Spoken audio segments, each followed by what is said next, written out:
you've got a problem, the solution is there immediately, because you can't have a problem without asking. When you ask, it is given vibrationally. But there is this lag that vibrational difference between the question and the answer is a big vibrational difference that you feel your vibrational discord. Your vortex is calling you. A few years back, we wrote a book with the best title ever given to a book, Ask and It Is Given. And it was speaking about exactly that. Because when you ask, even with a soft preference, the vibrational part of you, the non-physical part of you, the source energy part of you, the God force part of you, doesn't just answer the request, it becomes the vibrational equivalent of the solution. So if you've got a problem, the solution is there immediately, because you can't have a problem without asking for the solution. You can't have a question without asking for the answer. And in this magnificent universe where you ask, source answers, where you ask, it is given, that's what's happening. So when we say to you, do you know what you're wanting? And some of you say, well, I don't think I know it in the fullest. I just know that right now this chair is not as comfortable as I would like it to be. Or right now I know that I wish my kids were behaving better back home, where I locked them in a room and said, I'll be back, be good. But we want you to know that there is this amassed vortex that not only knows what you want, but is. It's the vibrational version of all that you have been requesting that has already been amassed, and all cooperative components have already been drawn to it. Do you know that for everything you want, cooperative components are immediately available? That's why there can and should be immediate manifestation of the things that you want, because when you ask, it is given vibrationally. But there is this lag that happens with so many of you. We've been giving the buffer of time the credit for it. In other words, we've been saying to you for a long time that when you want something, there is usually a buffer of time between your identification that you want it and the showing up of it, the manifesting of it, the actualization of it in your life experience. But we want you to know that the only reason that there is that lag is because when you launch your preference, when you amend your desire again and again and again, as you do all day, every day, you are usually not up to speed. You're not a cooperative component to what you're asking for. And the reason that you are not, sometimes, often, usually, a vibrational match to what you're asking for is because you are so what is oriented.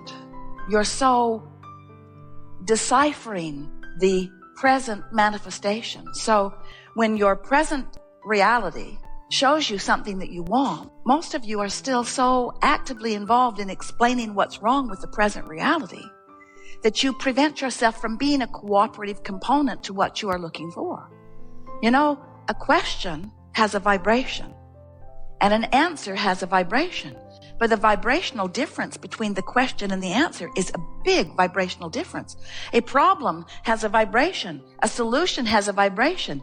But there's a vibrational variance between the problem and the solution that keeps you from being a cooperative component to the solution. So it's a really interesting thing to see that when you ask for something, immediately the source within you, we call that your inner being, the whole of you, becomes an immediate vibrational match to what you're asking for, and law of attraction gathers the cooperative components to it, so there is an immediate attraction of everything that you are asking for. But if you're still beating the drum of what is, I don't have enough money, I don't know what I'm going to do, I've never had enough money, I don't know hardly anybody who has enough money. As you beat the drum of what is, you hold yourself vibrationally apart from what you are really wanting.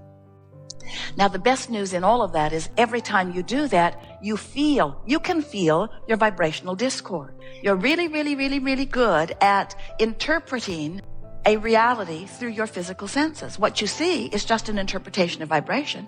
What you hear is an interpretation of vibration. What you smell and taste and touch, just vibrational interpretations. But you, bless you, you make that reality, because I can see it and hear it and smell it and taste it and touch it. So that's real. And what's in the vortex, Abraham, dear friend, that vortex that you keep pointing at and telling us we should get in it, I have to tell you, we hear you say, I can't actually see or hear or smell or taste or touch anything over there.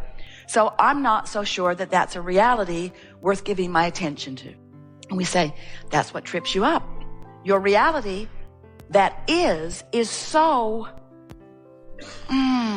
you just like it so much.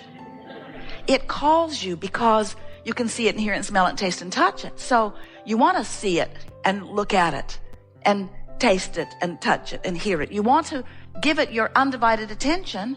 And we say, if you give your problem your undivided attention, you hold yourself apart from being a cooperative component to the solution. You say, but I can't see the solution, and let me tell you about the problem. I've had it for a long time. I've never liked it. It bothers me in this way, and this way, and this way, and this way. Others have it too. We have a meetup group online. And we say, if you keep keeping the problem active in your vibration, you see, that wasn't your plan. You planned to come as part of your consciousness into this physical body, explore, identify what you prefer, and as soon as you identify it, to give your undivided attention to that new preference. And when you do that, when life shows you what you want, and then you talk about what it is you want and why you want it, and you think about all the reasons that you would love to experience that, then you train yourself into vibrational compliance with the solution, and then law of attraction must bring it to you. It is law. But when you feel that you have to justify it, and we know how you got there. In other words, you came into this physical body and you look to those other big people as the vortex through which your well-being came. And as they said to you, don't behave that way. You must cater to me. You must please me. And whether they said it right out loud or not, and plenty of them did, you caught on pretty quick that you needed to do things that would make you friendly in the community in which you were living. And so you began one who pleased those around you. When they frowned, you did something different. You always, not always, but especially in the beginning, you were trying to evoke a pleasing response from those who were outside of you, even those who were well-meaning, like your parents and those up close to you. But what happened in that is that you lost your sense of your relationship with your vortex. You lost your sense of your relationship with this larger part of you who has just now become more as a result of what you have been living. Are you following us at all? You were source energy before you came into this body. You came into this body where you now avidly explore details all day, every day. And when you know what you don't want, you know what you do want, and you send off that rocket, and the larger part of you becomes the equivalent of what you do want. So you, in your exploration of the variety, caused yourself vibrationally, the eternal part of you, the forever part of you, you caused that part of you to expand, to become more. And in the moment that you, through your exploration of variety, cause that larger part to become more, you now have the choice of keeping up with the expansion or not. When you keep up with the expansion, you feel happy, you feel sure, you feel frisky, you feel robust, you feel clear-minded, you feel healthy, you feel vital and alive, you feel full of fun, you have good timing. In other words, when you keep up with who you are, you feel wonderful.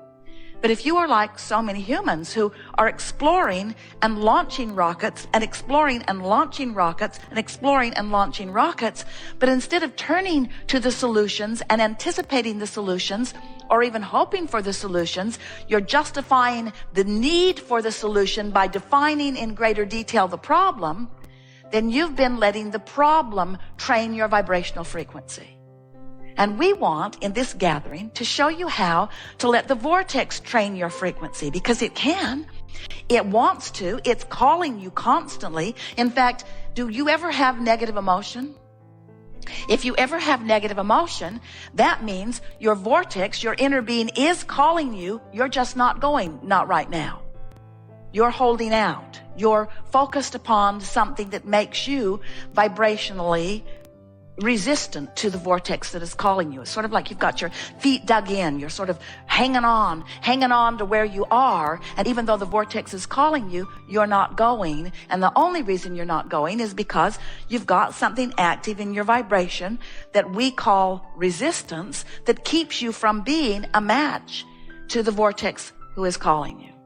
It's sort of like, if you think of this realm that you live in, and this realm that we live in, as a vibrational realm rather than a physical manifested realm. It helps you to understand this more clearly. And there's plenty in your physical world that you accept as being vibrational. You can't set your radio dial on 6:30 a.m. and hear what's being broadcast on 98.7 FM. The frequencies have to line up. And the frequency of your vortex is a very high, pure, non-resistant frequency. And if your frequency is set on trouble, then even though the vortex is calling you, eternally, always will, as long as that resistance is active within you, you can't go. Now, when you croak, you'll withdraw your attention from this time-space reality, and your resistance won't be active anymore, and the vortex will take you in, and you will experience all of that explosive expansion that you've been accumulating over all of this time. We just don't think you should have to croak to go to the vortex.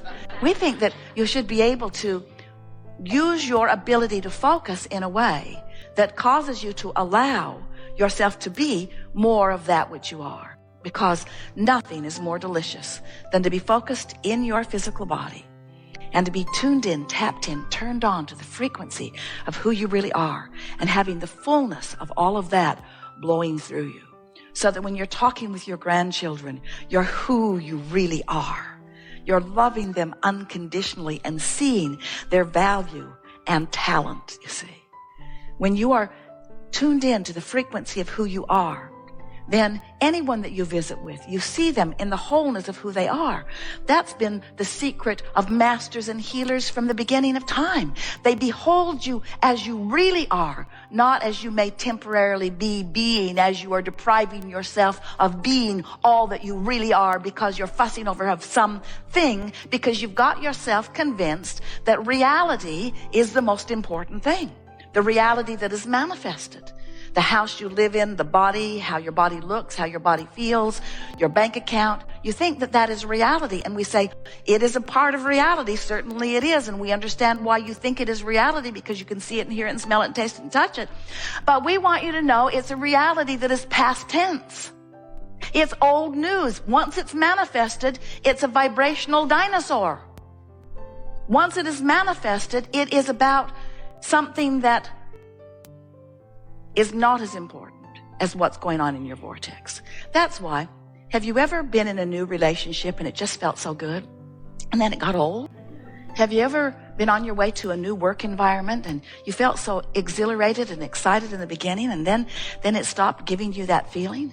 As we watch you, and we've watched all of it, as we see humans in their fantastic exploration and expansion, we notice that the majority of the creation that you do as you create your empires and your relationships and the structures of your life, whether it is personal relationships or global relationships, whether it is monetary empires, whether it is subjects of understanding the philosophy of the world, as you are building these magnificent physical structures and creations, the majority of your work happens before you gather the first board or the first brick or the first computer or the first computer programmer. In other words, the majority of your creation happens before you begin to take any physical action, because there is a vibrational structure, a vibrational grid, a vibrational creation that takes place. So we see our greatest value to you here today, and the greatest work that we do as we are playing with you, is to convince you of the reality of this vibrational beingness that has amassed and that is real, but that may be vibrating at a frequency where you can't yet see it, hear it, smell it, taste it, touch it, and that's why you don't believe it. It is so much easier to believe what's manifested than to believe what's pre-manifested. And this pre-manifestation, it is the precursor to all of this magnificent expansion. If you will allow yourself the hopeful conclusion that maybe there is a vortex and maybe my source is within it, and maybe if I just release thoughts, that source will call me into vibrational alignment, then it is our promise to you that your vortex will train your vibration up.